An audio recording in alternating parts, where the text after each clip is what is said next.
Hey everyone, welcome back to Crypto Miners Rigs. If you're new here, this channel is all about helping beginners understand crypto, Bitcoin, and mining without the hype and confusion. Most people think Bitcoin is only about price, but in 2026, Bitcoin isn't just something people want. It's something many people are starting to need. Let's talk about why.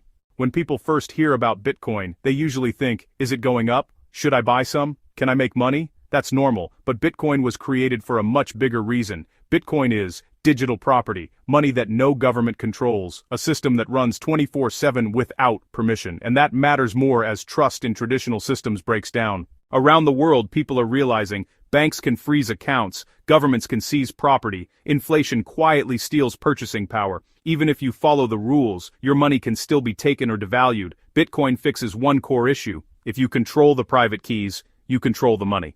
No middleman, no approval needed. For beginners, Bitcoin is a way to learn how money really works, a hedge against inflation, a form of digital ownership. For miners, it's even more powerful. You're earning Bitcoin directly from the network, no counterparty risk, no one can block your payout. Mining isn't just income, insisto adin shuberdan. Insisto that style participation. In 2026, Bitcoin won't just be about price charts, it'll be about financial independence and control. If you're new, take it slow, learn the basics, and don't rush. If this helped you, hit the like button and subscribe to Crypto Miners Rigs, and I'll see you in the next one.